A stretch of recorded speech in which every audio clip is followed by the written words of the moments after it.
to play a game. With the missile activated, there was nothing more to do but get back to the mainland. We still didn't know exactly how we were going to do that.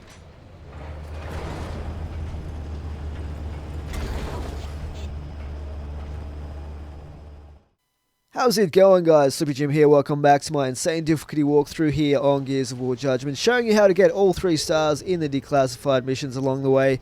And this section is called Beach, and it is basically a return to the fortress section we found quite challenging at the start of this section. The clubs weren't too happy about losing on this point.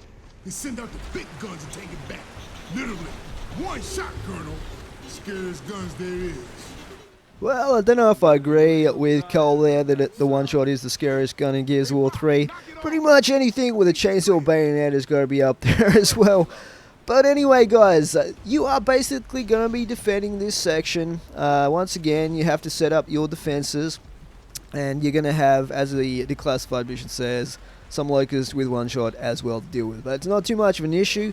However, this is a difficult section of the campaign. So if you just watch where I'm setting up these turrets, these are probably some good locations to put your turrets in. Because we're going to be hanging right at the back here, and that one there is going to help us protect us and defend us from the eventual heavies and stuff that are going to be coming up and trying to take me out from my perch up top here. There is an onyx box as well here for when we run out of ammo. And I'm just setting up the tripwire crossbow, guys. If you don't know with this thing, you have to shoot it into the side of walls and things like that, so it will lay a tripwire. Some people just shoot it straight into the ground. That can work if they walk over the top of it, but it's not really the way it's supposed to be used.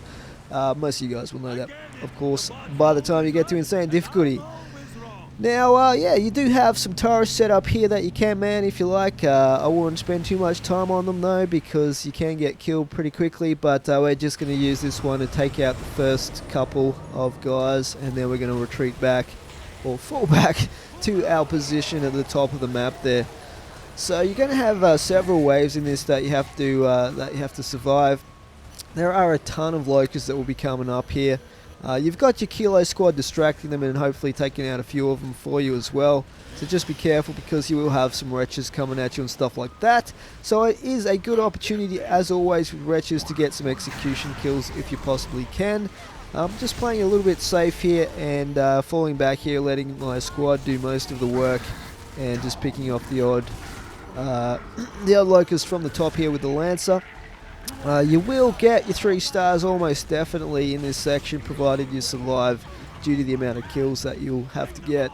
Yeah, it can be quite challenging. So just make sure you take your time, taking out the Cantus here so he can't heal his teammates too much. And I'm just going to have a look around and see if he dropped me a grenade, but he didn't. That's cool. And yeah, basically be patient, don't be too aggressive. Make sure you heal up if you get damaged and stuff like that before you push forward. But we do have another little break here, so I'm just heading down here to see if there's any ammo or guns and stuff that I can pick up. Some one-shots would be nice, stuff like that.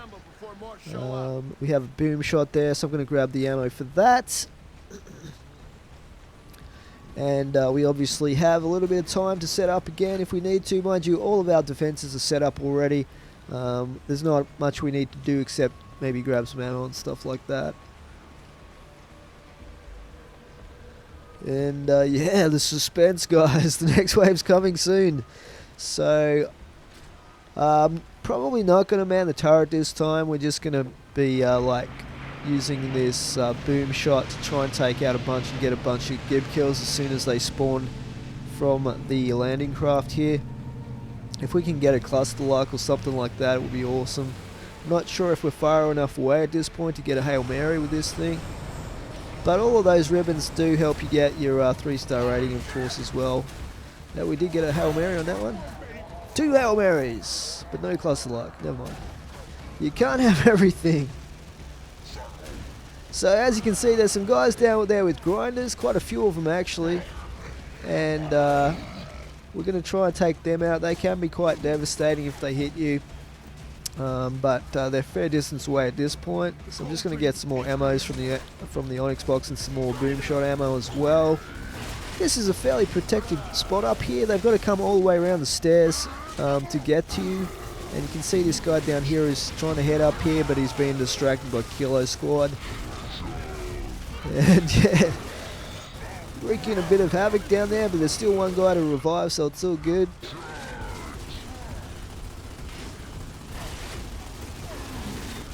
And we're just going to try and help them out, take out these last guys before they get up too far. This guy with the grinder. Or the grinder with the mulcher, I should say.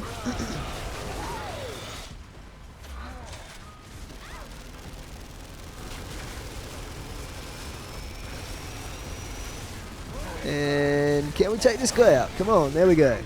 We're on 2 stars, we're getting there. This is a fairly lengthy section. I gotta say, we're not even halfway through yet. There is a lot of locusts to get through, and there's a few grinders we have now to use if we want to. I don't like using grinders or mulches. Keep saying grinders. Mulches too much in the insane difficulty because there's a bit of delay when you try to drop them. If say you get a ticker or something like that coming up, or even a wretch, I guess, coming up in your face, you have to drop them super fast, and sometimes that slight delay can get you killed, but we'll put it up there just in case we need it. If we run out of ammo, it might come in handy. And basically the same thing again, we're going to get some landing craft coming in once more. So we'll be using this boom shot again.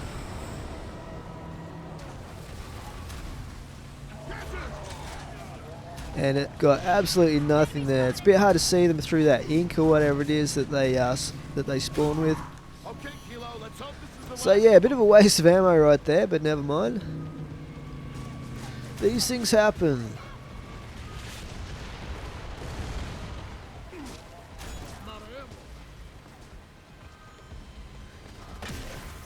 But as you can see, we pretty much haven't even noticed the guys with one-shots. They haven't been too much of a problem at all, provided you're just a little bit aware of them. If you get a beam training on you, you should be able to avoid their attentions. It's more the other locusts that cause the problems, especially the maulers. If they get right up here at the back of the map, they can be an issue that you have to deal with. If they get past your sentinels, stuff like that. We're going to have a go with this long shot here. Hopefully get some headshots. But yeah, that was just incredible, the amount of damage I took right there from that grinder. But there's a guy with a one-shot down there. We're going to try and take him out. They tend to hang right at the back of the map there. But I'm just recovering my health here. I don't want to take any risks. Okay, so we can see we do have a mauler coming up the side there, and we do take him out with a combination of the sentinel and the grenade. I'm going to have to reload that in a second. With sentinels, it is super important to try and keep them reloaded at all times because they do so much work for you. They're very, very important that you keep those reloaded. Otherwise, they're just sitting there doing jack all.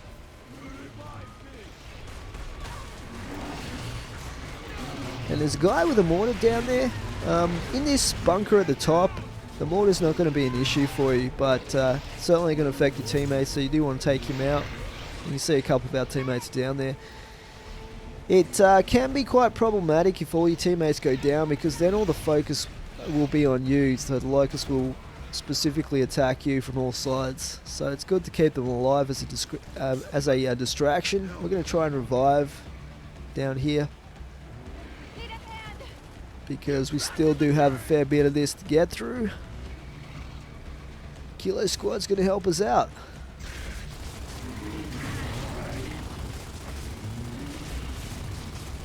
So yeah, we have a blood mount in there. He seems to be glitching a little bit there. I don't know what was going on, but he wasn't really... Maybe he couldn't get through that doorway? I don't know what it was. He would have probably got killed by that tripwire anyway. But that's the other thing up in this spot. You're going to have the blood mounts coming for you. They can cause problems, but Hopefully the Sentinels weaken them enough when they do get up here that we can take them out comfortably.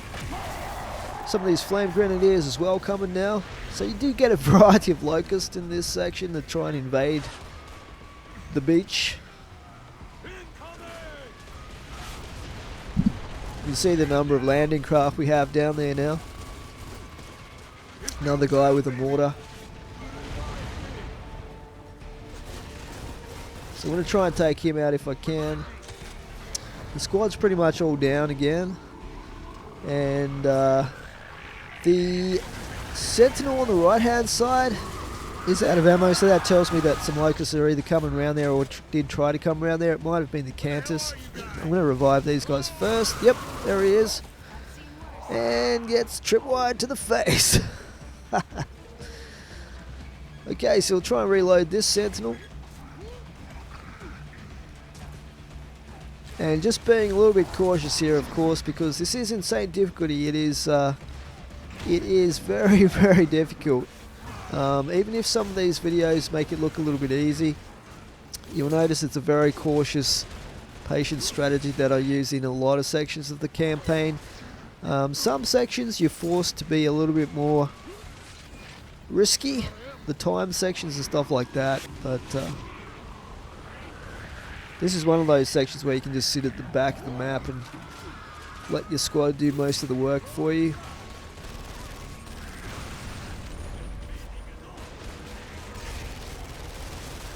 Just utilising the grinder here, or the mulcher. Did it again. The mulcher! Damn you! Let's just call it the grinder from this point onwards, shall we? I don't know why it's called the mulcher. It's a pretty weird name. I mean, it turns them into mulch maybe, but it sounds more like a grinder to me.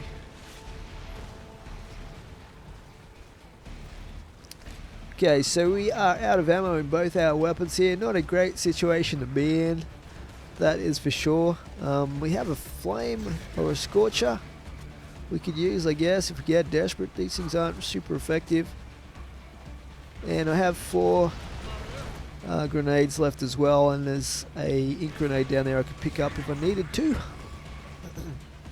I don't want to venture too far down there because I know that that guy has a mortar that he's bombarding us with, and I don't really want to get killed at this point. I already have my 3 stars, so I don't really need to do that much more killing. So we'll just be really, really cautious. I'm going to try and get down and revive these guys, and hopefully we'll grab some ammo. That guy kindly dropped me an ammo pack there as well.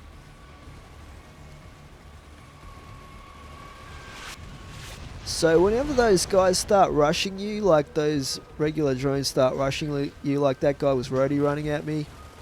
Notice I got the ribbon for that, for killing him while roadie running. That basically means you're at the end of the wave. So there's only the guy with the mortar down there now. I'm going to try and take him out with a turret, but Kilo Squad's also trying to take him down as well.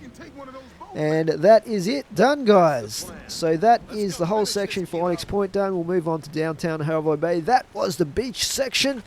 And coming up next we have Wharf District. Hope you're enjoying this. Please remember to rate and comment. But for now, it is Slippy Jim out. Thanks for watching.